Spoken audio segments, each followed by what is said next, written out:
I'll remember.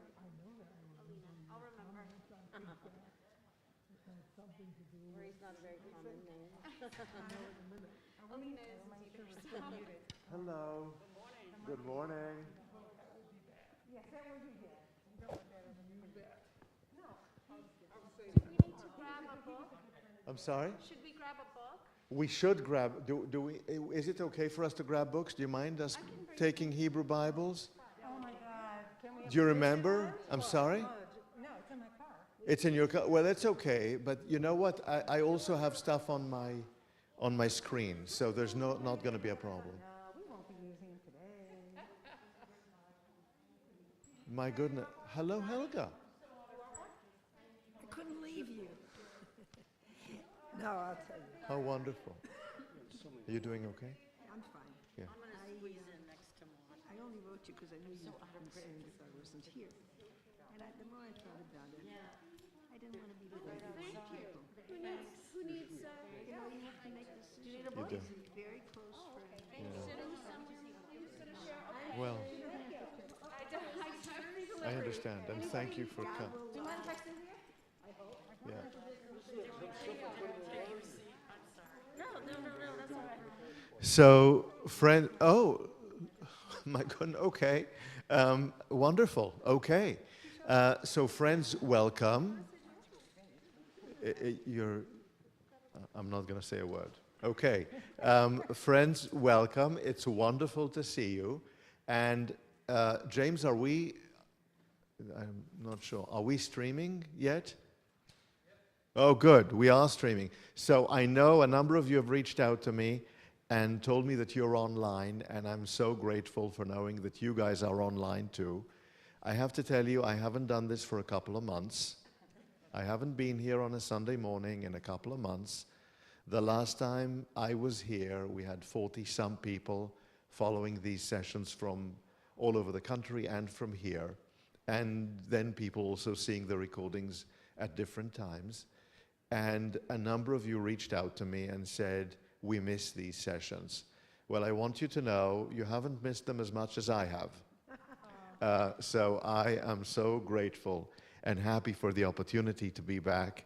I also want you to know that in the course of what is going to emerge here in the coming days, weeks, months to come, especially after the High Holy Days, we may have to again speak about the time of our meeting. 11 o'clock Sunday mornings is the time wherein our Sunday learning occurs through the Temple Learning Center. We may want to rethink the time. I will not change any times without speaking with you. I just want you to know the same goes for the people who are watching us from different parts of the country and the world right now. But I just wanted to say that. So, first of all, thank you for being here.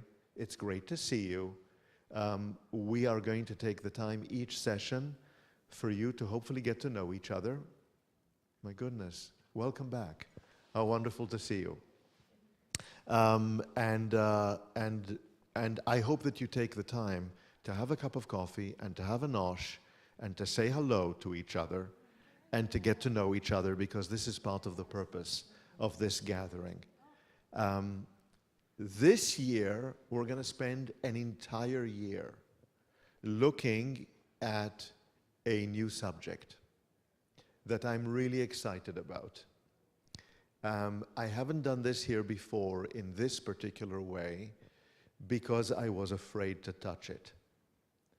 But I decided to overcome my fear of the subject and to figure out how it is that we really talk about this meaningfully. And the subject is prayer. And I was a little bit worried about touching it because to many people, prayer is so important and so significant. And part of what I didn't want to do through these sessions and through a discussion of prayer is alter your personal relationship with prayer and the way you pray. And certainly not the way you pray here in our chapel. I want us to feel good about prayer. And at the same time, part of feeling good about prayer and part of coming into the chapel and praying with people or praying wherever you might be, part of that is also knowing what we're saying. And not only knowing what we're saying, but knowing where it comes from and why we say what we say. And not only knowing where it comes from and why we say what we say, but also understanding that prayer evolves, that prayer changes, and that sometimes part of the evolution and the change that relates to prayer is not straightforward. That sometimes it's complicated, and sometimes it's even controversial. And some of that I think we need to look at. We need to talk about it. We need to understand it. And I think we need to understand it in terms of what it is that we say, in terms of how it is that we pray, in terms of what it is that we think prayer is, and, by the way, in terms of what we teach our children. So part of what we're going to talk about this year is what prayer is, and what we say about prayer, and what we don't say about prayer. What we don't teach our children about the prayers that we utter. Does that make some sense? Is this a decent introduction? Okay, so that's what we're going to do this year. It's going to be a little bit risky. It's going to be a little bit challenging. At moments, we're going to want to really have discussions about what it is that we're saying. What is this that we're talking about? We're going to start today. There's a microphone right here, and we can use the microphone. And I want you to know, to me, this is deeply personally important. And I think it's deeply personally important to me, not only as a rabbi, but as a Jew, as a person who prays. But beyond this being important to me as a person who prays, it is important for me, not just as a prayerful person, a person who prays, but as a person who understands prayer to be a statement of identity. So I'm going to stop for a moment here, and we're going to move forward. But for the time being, let me just ask, does anyone have any questions? Yes? Is it hard to talk about prayer without talking about theology? It's all about theology, it's all about identity, it's all about history, and it's all about the way we produce and use language. And they're all connected. All of them are connected. And by the way, some prayer is actually beyond language, which is also really interesting, right? But thank you, Margie, for asking this. Yes? And isn't it all about where you come from in terms Yes. of family setting? It is deeply personal. Helga, it is deeply personal. It is deeply personal. Deeply personal. So that's the work we're going to be doing. That's the subject we're going to be looking at. And I'm excited. And come to this with some trepidation. So here we go, okay? I want to start out by introducing the core questions we're going to be asking ourselves today, though we're not going to touch upon most of them today. We're going to be touching upon them in the weeks to come. First of all, what is prayer? What is prayer? And why do we pray? Where does the English word prayer come from? What is prayer? What do we understand to be prayer? What is this animal? What is this thing? Right? What is prayer? Why do we pray? What are we saying? Where does the word prayer come from? Where does it come from?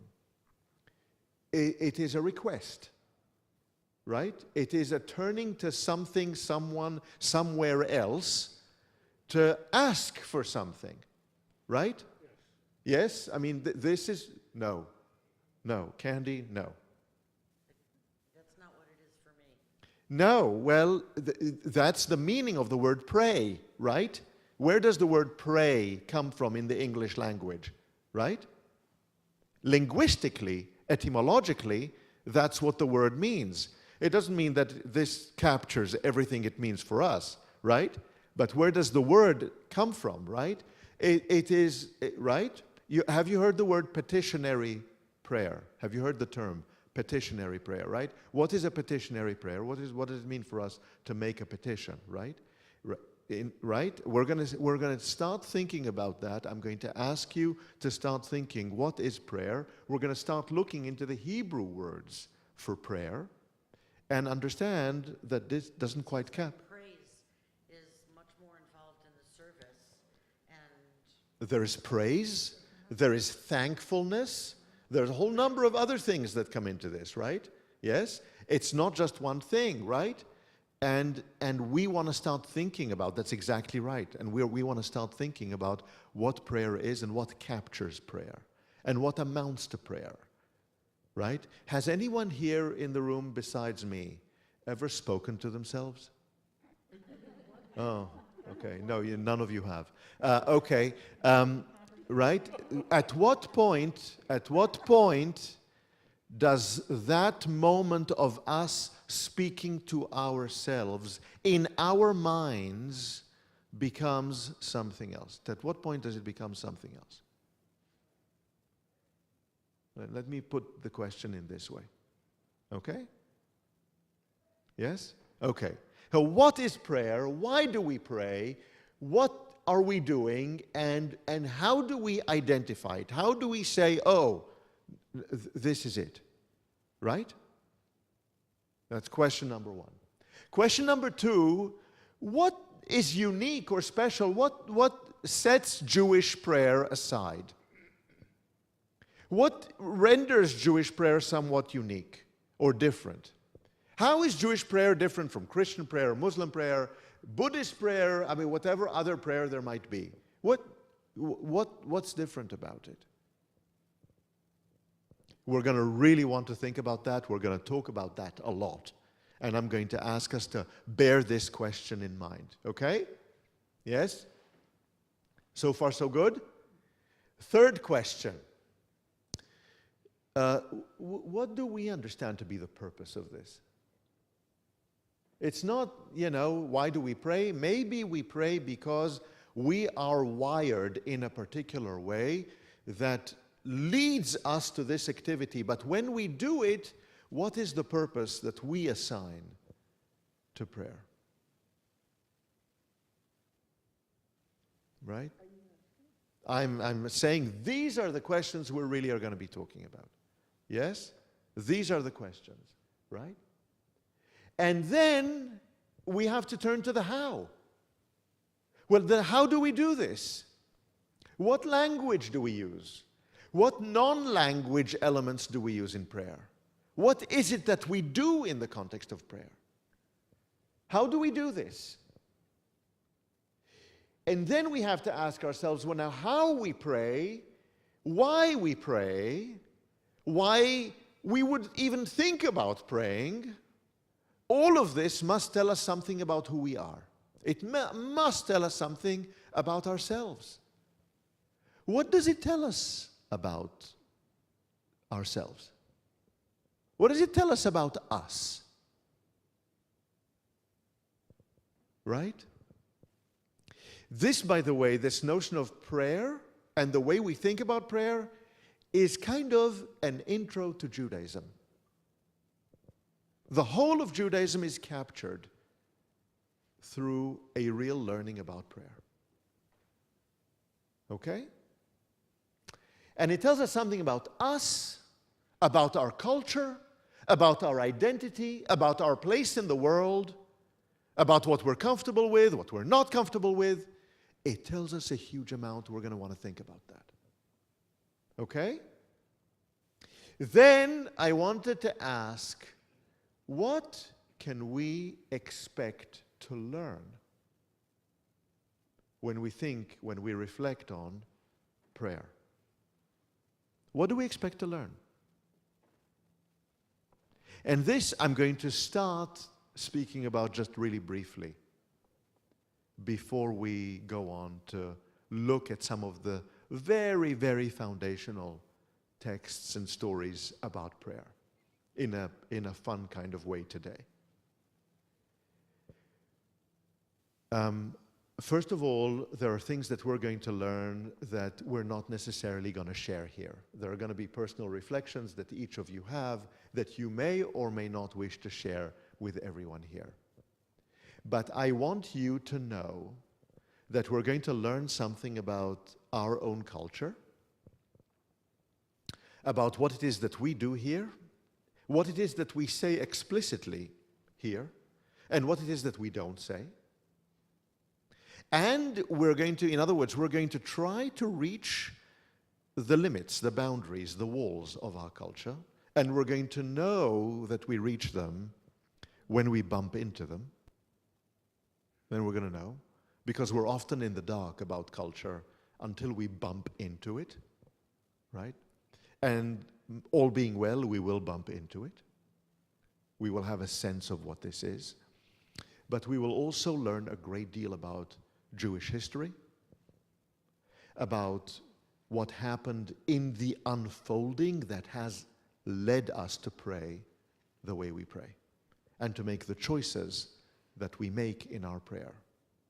What can we expect to learn? All being well, we will emerge out of this exercise being more reflective, more understanding, more aware of both language and non-language, about prayer and about what we think and about what we seek or do not seek in terms of prayer. Yes? The word Jewish appears there once. Yes. How different would this sequence be if it were led by a Satmar rabbi? That's a really great question. How different would this be if it were led by a Satmar rabbi? A Satmar rabbi would not lead you through any kind of critical study of prayer language using other cultures or using other elements as comparisons to Jewish prayer. And a Satmar rabbi would not use the kind of prayer as a foundation that is our prayer. They would use their prayer, which is very different and which we are going to look at in the context of our learning, right? So what is the difference between what we do here and the sequence of all of this as it is presented here, as opposed to the way it would be presented by a Satmar rabbi? Many of these questions would not appear if this were taught by a Satmar rabbi. The Satmar rabbi would probably seek to teach you how to pray effectively within the Satmar tradition without taking you out to comparative source materials outside and looking at prayer historically and critically. Does that help? Yes? Or not? No, it does not help? Well, there is an element that separates us as well as unites us. That's exactly right. And that is why I am going to be teaching prayer as an unfolding. And through this unfolding, part of what we're going to be looking at is Orthodox prayer. And understanding, where do we come in? How is it that we have arrived at what we've arrived at on the basis of the very traditional texts that we're going to be looking at? With the understanding that these traditional texts themselves have unfolded. They've not been constant over time. Yes? Okay. All right. But it's a great question, and that tension between that which unites us, we're Jewish. It's Jewish prayer. And there's a great deal that unites us, but there's also a great deal that separates us. That tension is going to be felt throughout our sessions. We're going to be talking about that tension. Okay? So, anything else before we move forward? Shall we? You ready? Okay. All right. Can you see this? This is a print, a wood print, actually. It's a woodcut. I'm sorry? By Gustave Doré, right? The French artist Gustave Doré. And I wanted to share it with you. This is a print of Jacob praying. This is inspired by Genesis chapter 32. We're going to open up to Genesis chapter 32 in a moment. We're going to look at Genesis chapter 32 for a second, a brief second. Genesis chapter 32 is where Jacob is about to meet Esau and discovers that Esau is coming at him with a multitude of armed men. Remember that Jacob had taken from Esau, had purchased from Esau the right of the firstborn, and that Jacob and Esau had not seen each other for all of this time. And now Jacob is truly afraid. Right? This is the backdrop to the story. Yes? He knows that the meeting is inevitable. He knows that even if he tries to escape, Esau will catch up with him. He knows the meeting is inevitable, but he does not know his brother's intent. He does not know the state of mind of his brother, and he is very deeply worried about it. I want you to take a look at this print, if you can see it. In the backdrop to this print, you see that Jacob is lit, by the way. Jacob is illuminated here in this print. Do you see that? There is a light that emanates from the figure of Jacob. You see that? Yes, by the water. Yes? Jacob is by the water here, but the backdrop to this is that there are two men. Can you see the two figures up above Jacob in yellow and red? What are they doing? They're either speaking to each other or they're eating. They're doing something else. And what are they doing? Are they looking up? No, they're looking at each other or they're looking down. Do you see this? Yes? Okay. Do you see what is happening elsewhere? There is something that's being communicated to us by Gustave Doré in this print, and that is that Jacob's activity of prayer is his activity and not everyone else's around him. It's personal. This is not communal prayer. This is not what it looks like when everybody rises for the Amida. Right? This is his own personal moment. The others are doing their own thing.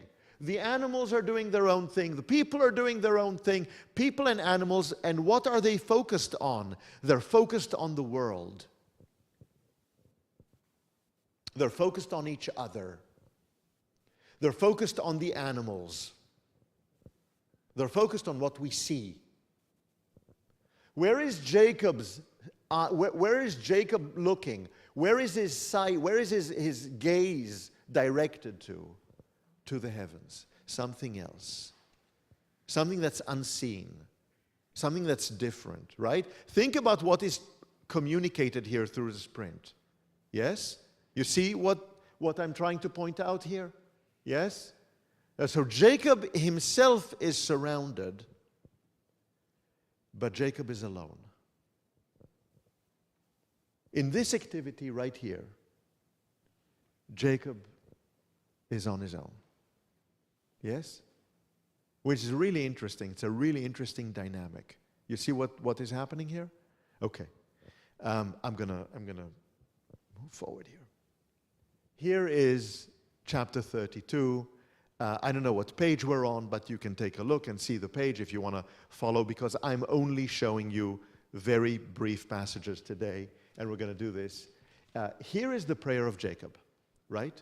We're in, and I retranslated. This is starting in verse 10. God of my father Abraham, God of my father Isaac, being, this is the verb to be in Hebrew, said to me, return to your native land, I will deal beautifully with you, bountifully with you. I'm unworthy of all the kindnesses that you have shown to your servant. I left the land of Canaan for Haran, right? I left the land of Canaan on my own with my staff, with a coat on my back. And now I am returning, and I'm returning with all this entourage. I have family, I have people, I have animals. Look at what you've done to me. Look at how you have enabled me to flourish, right? Talk about being grateful, talk about praise, right? Look at what, the kindness you have shown to me, right? And I now have 2 camps. I have 2 camps. Look at all I have. I have cars, I have home, I have bank accounts, I have pension funds, I look at all I have. Amazing. Right? Look at the friends I have, look at the things I have, look at the things I can do. I can go on holiday, I can go on vacation. Look at the stuff I have. It's amazing. Right? Is what he's saying. Okay. And then the passage turns immediately, within 1 verse. The following verse is, deliver me from the hand of my brother, from the hand of Esau. Else I fear he may come and strike me down, mothers and children alike. Wait a minute.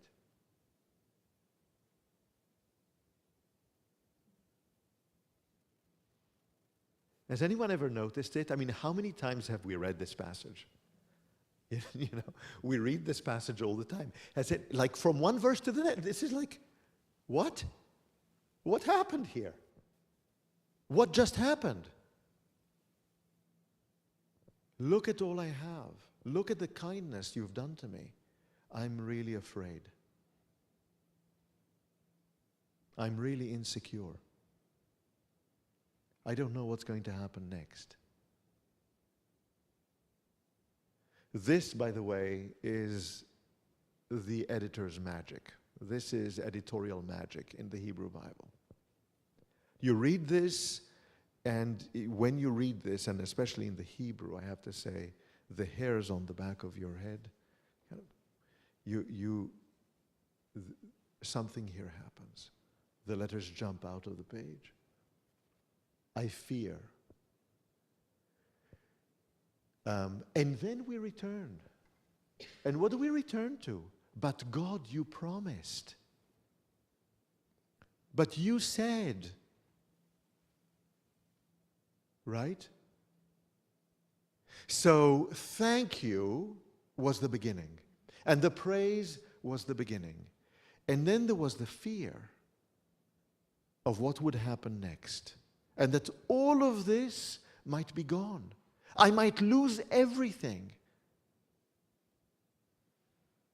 And then, but wait a minute, God, you promised. I'm counting on you. Now, if you look at chapter 32, does God answer? Does God answer? Does God say anything in response?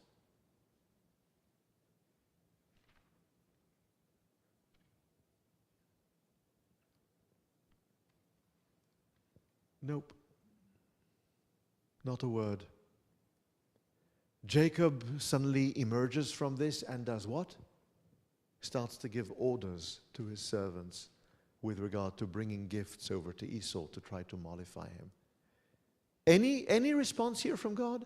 Is Jacob emerging from this moment an altered human being?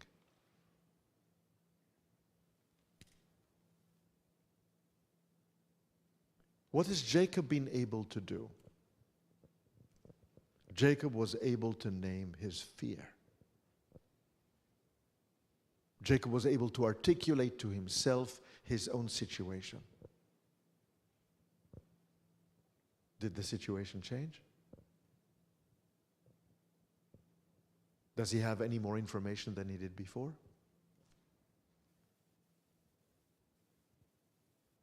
Okay.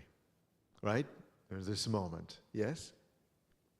Now, there are a couple of occasions in the Hebrew Bible wherein the word to pray is actually used. We're going to look at one of them now, and then we're going to look at another one, which is we have to look at before Rosh Hashanah. So this one we're going to look at now, and I'm going to go through this briefly, right? And we're going to talk about this. And this is a prayer. in the context of which something new happens, something else happens. Take a look at this. Take a look at what happens now. Jonah. Remember the story of Jonah? Jonah goes to Nineveh. God tells Jonah to go to Nineveh. Jonah tries to escape. He doesn't want to go to Nineveh. He eventually, drowns in the sea, is swallowed by a big fish, prays to God, calls out to God. The fish vomits Jonah. Jonah ends up going to Nineveh and prophesies to Nineveh that Nineveh is going to be destroyed, right? Because it is evil, it is going to be destroyed. Nineveh at the time is, I don't know, I don't know even what to call it. It's by far the largest city, the largest urban center in the world, the center of culture, right? This is, right, and Nineveh is going to be destroyed. Here we are. He goes into the city, and I'm giving you a little bit of introduction here. We're Jonah, chapter 3. I don't know what page we're on, but if anyone, knows what page we're on, just tell me, okay? So we're going into the city, we're going into Nineveh, and Jonah proclaims, 40 days more and Nineveh shall be overthrown. And something extraordinary happens. People believe him.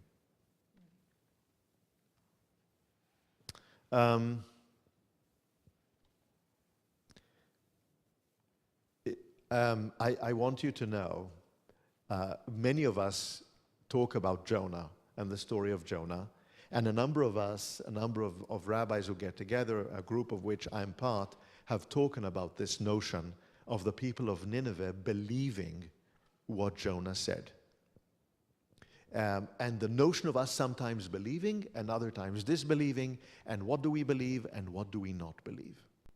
Here in the story, the people of Nineveh believe Jonah, right? Here there is an acceptance of what Jonah says. And everyone suddenly is altered. Their behavior changes. Their outward appearance changes. They wear sackcloth. They understand that something terrible is about to happen. It hasn't happened yet. 40 days, but it's around the corner, right? Around the time of Yom Kippur from now is when this would be happening, right? So when the news reached the king himself also believed it and also started to act on it. Yes? You see what happens here, and sits in the ashes, and then everybody cries out in Nineveh and they say, let's change our behavior. Let's do something about it, and maybe God will change his mind. Right? No? Not right? Look, right? Don't eat. Nobody drink and eat, right? Everybody cover with sackcloth, right? And what are we saying? Everyone turn back from their evil ways and the injustice of which a person is guilty, right? In other words, change our behavior. Yes? It's a remarkable story of a society saying, wait a minute, what are we doing? Change course right now. Yes? A remarkable story. A phenomenal literary invention, right? Think about this for a moment, right? And how difficult and unlikely this is. Yes? No. It's a story. It's a story. Jonah is not Jeremiah. We don't know that Jonah existed. We don't know that the whale swallowed Jonah. It's a story about Jonah. It's a story about Jonah, but it's a story in our Hebrew Bible. But stories are important. They teach us something. And that's why we read them over the High Holy Days. They're here for a reason. Of course it's a story. There's a whole bunch of other stories. We still read them, right? Of course it's a story. But it's a story with insight. And it's insight about us, about humanity, which is the reason we read these stories, right? Let's think about this for a moment. Talk about this for a second, right? Think about what happened here, and God saw what they did and how they were turning back from their evil ways. And what does God do? God renounces the punishment.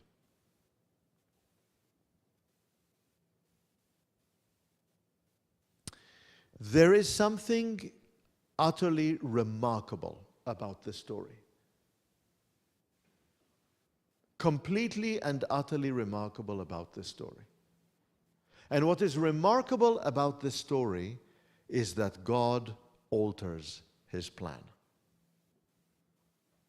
What is remarkable about the story is not only that God alters the plan, but that God alters the plan, God's plan, within 40 days. Within 40 days. And that God doesn't just alter the plan within 40 days, but that God alters the plan on the basis of human behavior. Now, that is remarkable. There is one place in the Hebrew Bible, where that is clearly stated, it's here. Which means to tell us, wait a minute, people, there is hope for humanity. Imagine a situation wherein we collectively decided we're on the wrong track. Let's do this. Things could change. I mean, there's a remarkable insight here. It's unbelievable what the biblical author here has done in the context of the story. Nowhere else do we find this so clearly stated in the Hebrew Bible. Which is one of the reasons we read this during the High Holy Days. Yes? Just quickly, so if they had just prayed and not changed their behavior, would God have responded? I don't think so, because what it says here is that they were turning back from their evil ways, and God saw that they were doing this.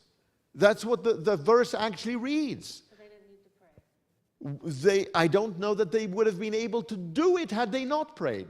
Oh, I see. I think that the recognition, the understanding, the internalization, the ability to say it to themselves led them to the ability to then act and alter course collectively. Yes? Well, I would think they would need God to change, so they would have to pray to God that they could change. I'm sorry? I would think that they would have to pray to God that they could change their ways. Do you just do it on your own, or does God help you?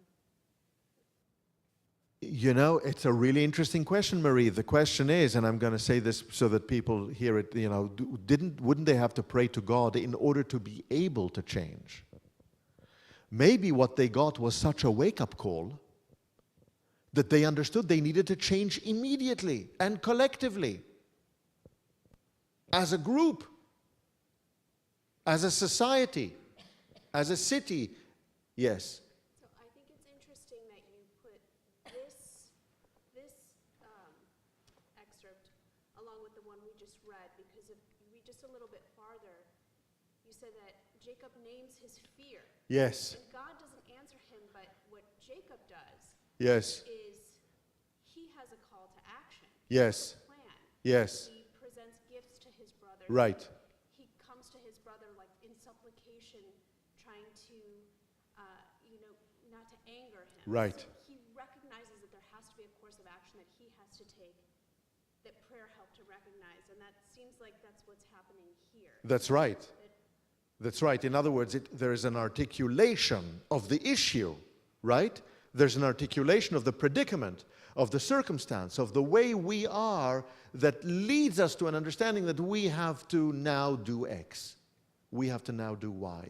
We have to now follow this particular course of action. Right? There's a decision that emerges from that. Yes? Right. Yeah. Right? Which, again, remember we started asking, what is prayer? And why do we pray? Right? Yes? Now, this is what happens with the people of Nineveh. To this point, the Hebrew Bible hasn't used the words, the language for prayer. But here we go. This displeased Jonah greatly. The city, an entire city was saved. An entire city altered the course of their lives, of their history. Right? But the prophecy wasn't fulfilled, and Jonah was displeased. So Jonah was displeased, and he was grieved. And now it says in the text, he prayed, vayitpalel. It says in the Hebrew for the first time. And he prayed to God saying, oh God, isn't this just what I said when I was still in my own country? That's why I fled. I didn't want to go. I knew you were going to change your mind. I knew you weren't going to be following through. I knew you were going to make me look bad. That was why I didn't want to go, right? You are full of kindness, renouncing punishment. Now, please, God, take my life. I do not want to live anymore. That's the prayer.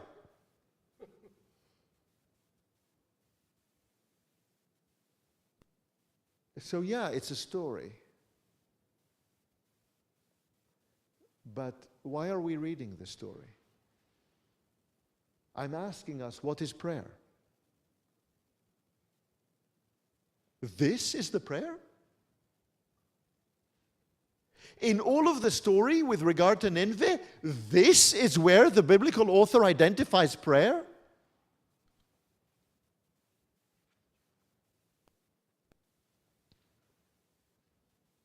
So we're going to talk about this further. We're going to talk about this further, okay? And then something else that's remarkable happens.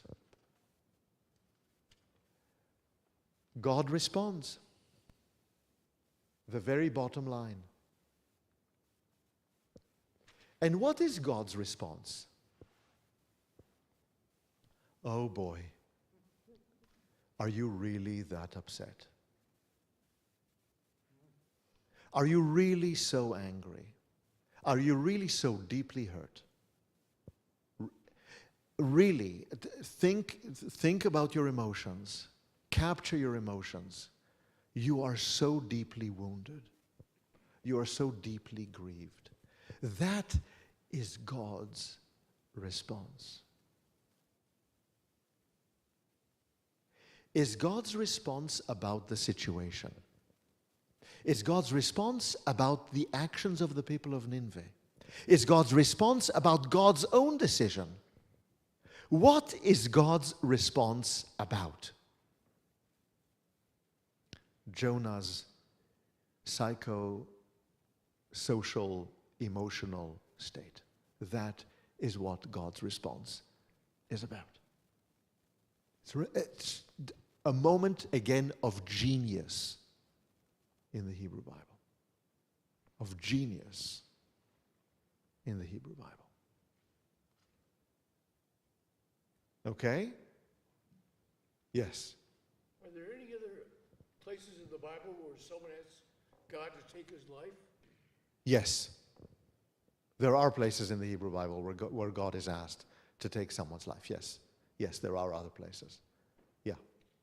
Question about the very beginning of Jonah, where he's on the boat and he says, I prayed to this God, and then the other people on the boat who aren't Jewish are praying to the God, I think. Yeah, the sailors are not Hebrews. Right. Yeah, and yeah. then they start praying to God. And I just wondered, are there other examples where Jewish prayer leads to people who aren't Jewish praying? Yes, there are plenty of examples. Yes, there are examples of non-Hebrews recognizing God and praying to God. Absolutely. Yes, there are other biblical examples. Remember, we're only starting out here. This is only the very beginning. Now, we're going to take this a step further. We're going to complete our introduction with my favorite prayer story in the Hebrew Bible. And for that, we go to the first chapter of the first book of Samuel. And I want you to take a look at that and to take a look at this. I'm going to take you through this chapter quickly, but then we're going to talk about the main pieces of it in a little bit of detail. I'm going to just, take a little bit of time to talk about this. Okay? Take a look at this. There's a person from Ramatayim Tzofim, Elkanah, and he had two wives. One was named Hannah, and the other was Peninnah. And Peninnah had children, and Hannah was childless. And this man, Elkanah, used to go up to Shiloh. This is how we know that Shiloh had been a temple before Jerusalem. There was a temple in Shiloh before Jerusalem, or at the same time as Jerusalem. There were multiple temples in the land of Israel. At Shiloh, and Hophni and Pinchas, who were the children of Eli, the high priest at the time, officiated at that temple. And they were God's priests there. And every single year, he would go up there and he would offer a sacrifice with the family. And every time this would happen, he would give portions of the sacrifices to his wife Peninnah and to her sons and daughters. But to Hannah, he would give one portion only, because she was one. She was one person. There were multiple people and she was one. So they got multiple portions and she got one portion. Though Hannah was his favorite, God, again we hear, she was childless. God had closed her womb. Moreover, her rival Peninnah, to make her miserable here, and I didn't much change the translation here, though I'm not crazy about it, would taunt her, saying God had closed her womb. Right? I'm sorry, there's a missing word there, her womb. This happened year after year. Year after year, there was one year where there was one day when they would go up, they would offer the sacrifices, and she would be confronted with that pain.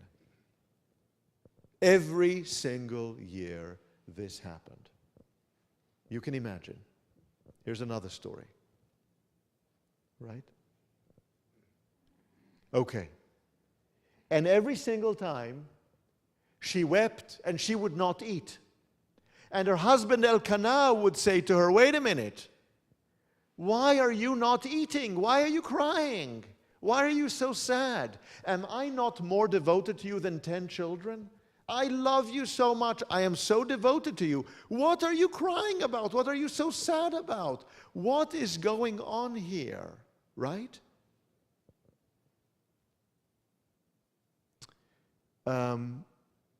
And so, on this occasion,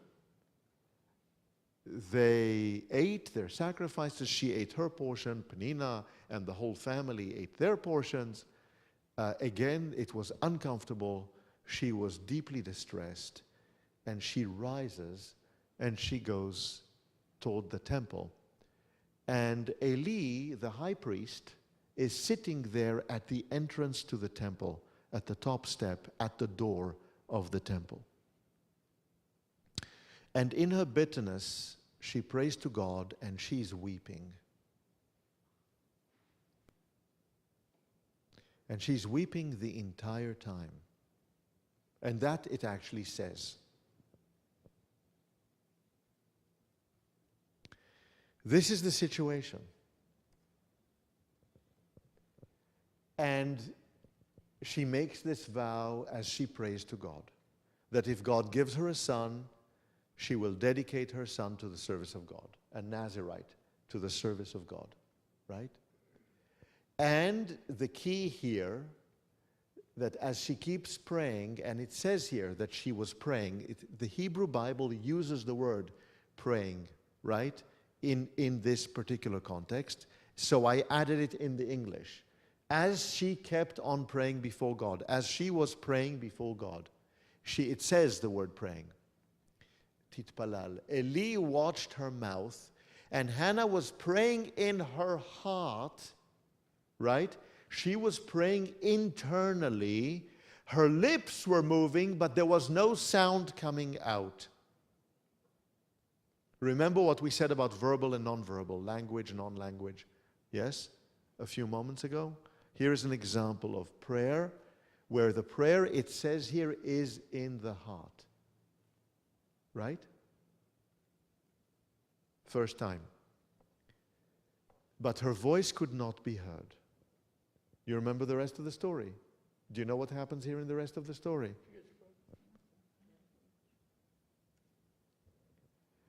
Eli thought she was drunk. The high priest thought that she was drunk. Here, this person is kind of speaking, not speaking. We don't know what's going on. She's crying. She's distressed. He thought she was under the influence of some substance. And he says to her, how long will you make a drunken spectacle of yourself? Stop with the wine. Hasiri yeinech. And Hannah replies, oh no, I'm a very unhappy woman. I drank no wine, and so on and so forth, right? I speak out of my great anguish and distress. Here is the hinge to the story. Something remarkable happens now in the story. And what happens now in the story is this. Eli responded saying, Eli now replies to her, and he says, go in peace, and let the God of Israel grant you what you have asked. That is what he says. Now, think about what Eli just said and the response of her husband Elkanah before. She was unhappy, she was crying, she was not eating. And what does Elkanah, her husband, say to her? What is his response to her? Remember? What did he say? Be grateful you have me. Why are you crying? Why are you sad? Look at what you have. I am here with you. I am devoted to you. Am I not more devoted to you than 10 children, right? Yes? Did that work? No. Why did that not work? What was it about that response that did not work? It wasn't what she wanted, what she needed. It didn't touch her heart. It didn't touch her heart. It wasn't what she wanted, what she needed. Why did this response of Elkanah, why was it not effective? Yes. Because the love of one's mate is not the same as the love of your children. Because what she needed was, she was in deep distress about this situation, not only not having children, but her situation with Pnina, with this other woman and the family and the whole setting, which caused her pain, ripped open the wound year after year, over and over again. She is now suffering from this, right? This is the issue, right? And what is Elkanah saying to her? Why are you sad? Don't be sad. In other words, what does Elkanah here do? He doesn't legitimize her feeling. He doesn't legitimize what she's going through. He doesn't recognize what she's going through. He says to her, stop, get over it. Well, is this helpful? Is this what we need here? What does Eli do? What does Eli say? Oh, I see. You are distressed. You are in pain. I'm going to make a wish for you that you go in peace, that you find peace as you go. Lechi b'shalom. Go in peace. May you go in peace. Go find peace. And let God grant you your wish is legitimate. I get it. Yes, you have a real wish. Let God, the God of Israel, grant your wish. One phrase. One phrase of Eli the priest. Right? What now happens in this story? What happens in the story? May your handmaid be meritorious in your eyes, she says to him. And the woman, this woman, it's no longer Hannah. It's a woman. It's another person. It's a person we don't recognize. She doesn't even bear the same name. This woman, this new woman, walked off. She left. And she ate. And she was no longer downcast. Now, I want to ask you this question. What changed? What changed? What? Did Eli give her a pregnancy test and did she suddenly find out that she was pregnant? Did her circumstance change? She had a sense of hope. She had a sense of hope. But what happened to her in the real world? The other woman in Elkanah's life, Pnina, and the family, did they change? Did her husband change? Did she suddenly have children? I mean, what happened here? What in reality, in terms of the real world, what happened? She was taken seriously. She was heard. She was heard. She was recognized. She was seen. And because she was seen, she emerged not just with a sense of peace, maybe with a sense of hope. But not just with a sense of hope, I think with a sense of assurance that she wasn't crazy. She wasn't drunk. That her pain was real pain. That her need was a real need. And that changed her life.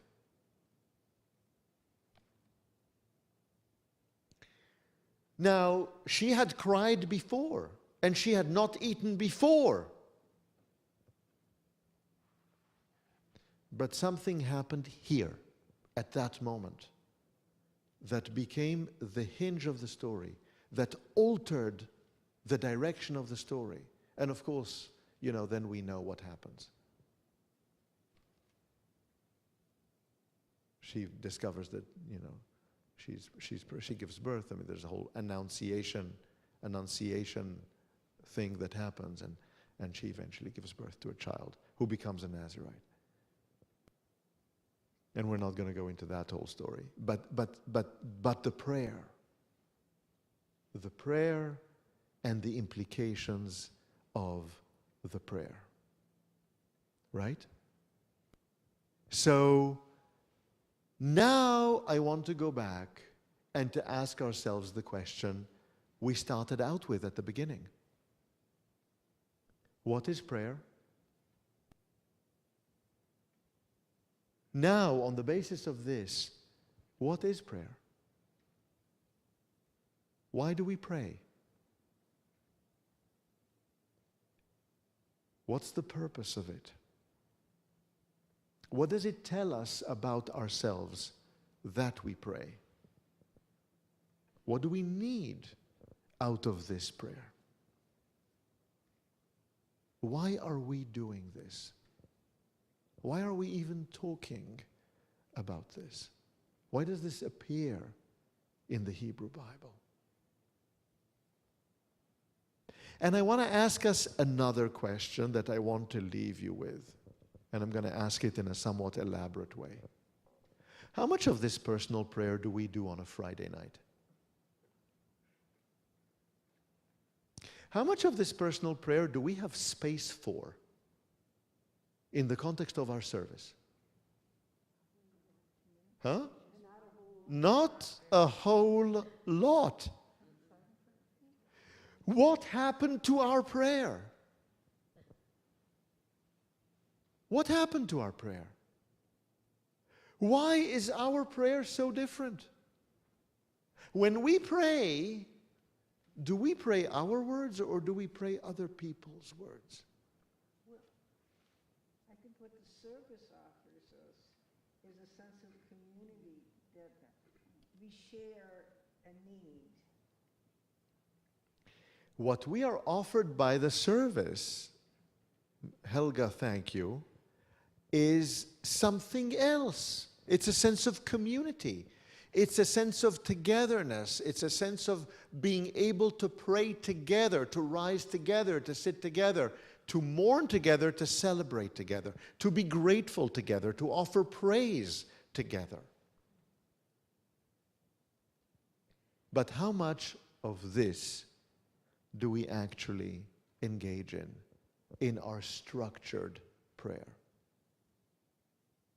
And if this is the way with regard to Jonah, or with regard to Hannah, or with regard to Avimelech, the king of Gerar, or a whole number of others with regard to whom, but very few in the Hebrew Bible, with regard to whom the word to pray is used,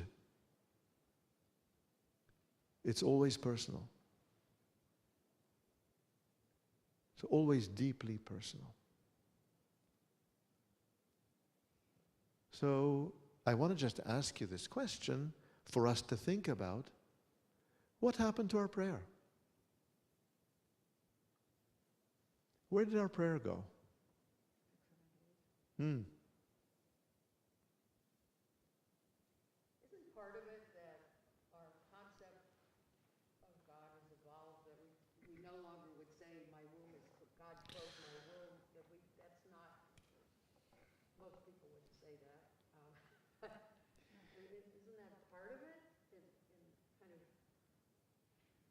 evolution of our thinking? That's the biblical God that acts in every, is engaged in every thing that happens to you? Well, so there are theological questions that we're going to raise, that we're going to talk about. And is this really about the way, and then how do we see the world? How do we understand the world? And is this the way we understand the world? And is this really about God and us praying to God? Or is there something else that we might do here and perhaps remove the word God? And recognize that there are people out there who desperately want to have children and who have real challenges, have real difficulty bringing children to the world. And what this means to these people, and the pain it means to these people. And that this is not something that these people are in control of. They can't control it. They want something. It's part of who they are in one way or another that's beyond their control. Maybe the word God can be replaced for that which is beyond our control and is somehow something that we cannot ourselves for ourselves help. Right? Do you understand what I'm saying? Yes? In other words, maybe we can think about this a little bit differently. And yes, the notion that maybe there is something out there that can help us. Maybe there's something out there that can make a difference to us. Maybe there's something out there that at least can understand our predicament. Yes? Yes? But what I think what's so important, I mean, I hadn't thought about it this way, is that sometimes we're terribly unhappy where there is a feeling about us, and we don't even know what it might be, or a combination of things, but in the act of perhaps, you suggest praying, you begin to discover what it is you need, and that may be the beginning of getting there. Does that make sense? How about that? How about that? Perhaps prayer is about a deep exercise of introspection, of looking into ourselves, of identifying what we're going through, and naming it for ourselves, and starting to understand it for ourselves in a way that perhaps alters us from within and enables us to gain insight into what it is that we're going through that may be transformative. And that not only may be transformative, but that we may then be able to communicate to others. As Hannah communicates to Eli, in other words, to be able to communicate to others, this is what I am going through, so that the other now understands what she's going through, because what happened with Elkanah, her husband, was not, she never said this to Elkanah, her husband. She never said to him, no, I'm not drunk. I am deeply distressed. I am deeply hurt. I am deeply wounded. She never said this. What was going on with Elkanah, her husband, was that she was crying and she wasn't eating. And she was sad, but it wasn't verbalized. Right? What happened as a consequence of the prayer with Eli, with a priest? She said, I am deeply distressed. I am deeply wounded. There was an ability to articulate something that she was going through that didn't exist with her husband before. Right? And when does this take place? After that moment of the prayer of the heart. Right? So that's a wonderful insight. So Marie, and then yes, please. I just think it's interesting that she changed, but she didn't know whether or not her prayer was answered yet. She has no idea. Nothing in the real world has changed. Nothing. She's married to the same guy. There's the same woman who's the second wife with her family. They're going to come every year. Nothing changed. In the real world, nothing changed. But something did change. And it's very real. What changed? Changed within her. Right? Is this a remarkable story? It's just a remarkable story, please. Well, I disagree. I think her husband did know that this is very distressing because he kept saying, am I not more devoted to you than 10 sons? So he knew having sons or children is so important, but somehow he didn't make the connection of her not eating or crying. I mean, he has to know to some degree. So that's wonderful. Thank you so much. I wasn't going to go there today because this is just the tip of the iceberg, and we're going to come back to this text and to commentaries on this text. But since you mention it, please remind me of your name. Marianne. Thank you, Marianne. That's wonderful. Thank you for this insight. Elkanah says to her, am I not more devoted to you than 10 children? In other words, Marianne correctly says, he knows what's bothering her. He knows what the problem is. He understands the problem. The problem is she deeply wants family. She wants children. She wants to be a mother, and she has not had the opportunity to be a mother. And this pains her terribly. And now let's go into Elkanah's head and think what Elkanah, her husband, is thinking to himself and trying to say to her, right? Am I not more devoted to you than 10 children? What is he really saying to her? Like he should be a substitute. Aren't I enough? I should be a substitute. What is he saying to her? He doesn't understand. Well, he doesn't understand her. He maybe somewhat does and does. I mean, whether he understands her. Here is what I think he is saying to her. Here is what I think he's saying to her. I'm going to offer you my editorial comment here. You may completely reject it. By the way, I always love it when Rabbi Klein tells me about his sessions and about the fact that he suggests something in class and no one agrees with what, with this. I mean, this is a sign of a good thinking class, of a good thinking group of people. Here is what I'm going to suggest to you. Elkanah is saying to Hannah, his wife, I understand, I know, but there is nothing we can do about it. We can't change it. This is our reality. We're living with this pain. We can't change it. There's one thing we must do. Get over it with what there is. Not focus on what there isn't. Focus on what there is. Focus on the good. I know, I wish I could. I wish I could help you. I wish we could do this. But we can't. It's the reality of our lives. We can't. And we can't keep crying over what there isn't. And we can't help what we can't fix. We can't fix this. We're not going to be able to resolve it. Get over it. Look at me. Think about what there is, not what there isn't. Right? This is what I think her husband Elkanah is saying to her.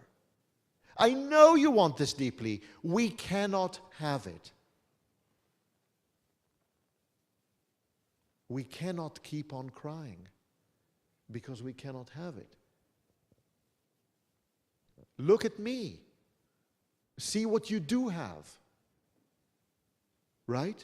I think that's what he's saying to her. Am I, yeah? Okay, I think what he's trying to tell his wife is, we must accept the situation as it is. But the thing is, why are you so sad? Is to say, it is sad for us, and we must accept the reality. But it's not why are you so sad. In other words, it's why are you so sad in the sense of why after all these years are you not getting over this? Why do you stay in this place, right? Which I think is the core of Hannah being despondent, right? She's despondent because in her pain, her husband is somehow not entirely with her. He has moved on from that pain. Do you understand what I'm suggesting here? Now, this is my reading of the text. I may be off, but this is my reading of the text. Yes, please. Also, it seems to me that here he's saying how devoted he is to her, in a sense that it doesn't matter to him, as it would to many husbands, that she doesn't have a child. He's got kids from the second wife. Many husbands in those days, he's just saying, I love you, I'm devoted more to you. If you're going to move on, you make that mental and emotional break. It's not as important as what we have. Think, as you say, think of what we have. He's not focusing on what they don't have. Right. Because it isn't as significant to him as it is to her. Or he is in a different place and he has mourned this, and everybody mourns differently. And there isn't one mourning handbook. And it's not that everybody goes through this at the same time, right? Right? And maybe he was there. Let's try to give him credit here. Maybe he was there and he just is in a different place now. Right? And what happens in those kinds of circumstances? When two members of the couple are in different places with regard to one issue, there is a sense of isolation, right? Yes? I mean, we can imagine this kind of thing happening, right? Yes? I think it's the difference between the practical point of view, which it is what it is, let's get on with it, and which is very much in vogue, and the other which says, well, we must never give up hope. A miracle can always happen, or we will try to find other ways, or leave the door open. Well, and first of all, so there is a question of the practical versus the reliance on, well, maybe, I could use your word, Helga, miracle, or I could use the word hope. Hope, right? Which, Carol, hope, right? But I think that this is about the practical, very much the practical, pragmatic kind of outlook, exactly as you say, but it's about a particular state of mind, as opposed to a state of mind wherein a person is in pain. And I think that the question is for us, the question of the road to hope, the path to hope.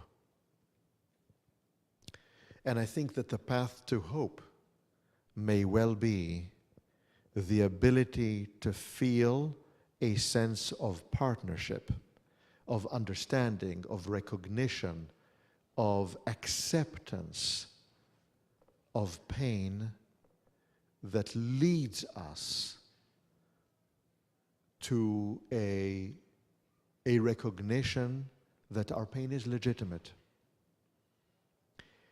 and that may lead us on the path towards hope. Right?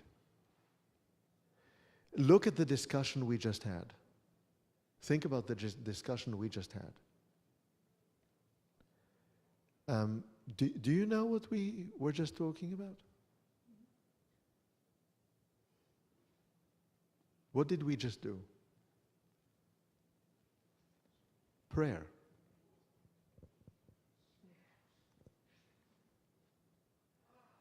I mean, this is our first session on the topic.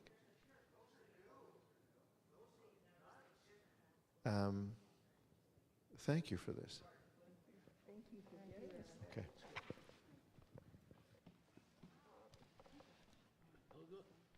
Let's hit the road.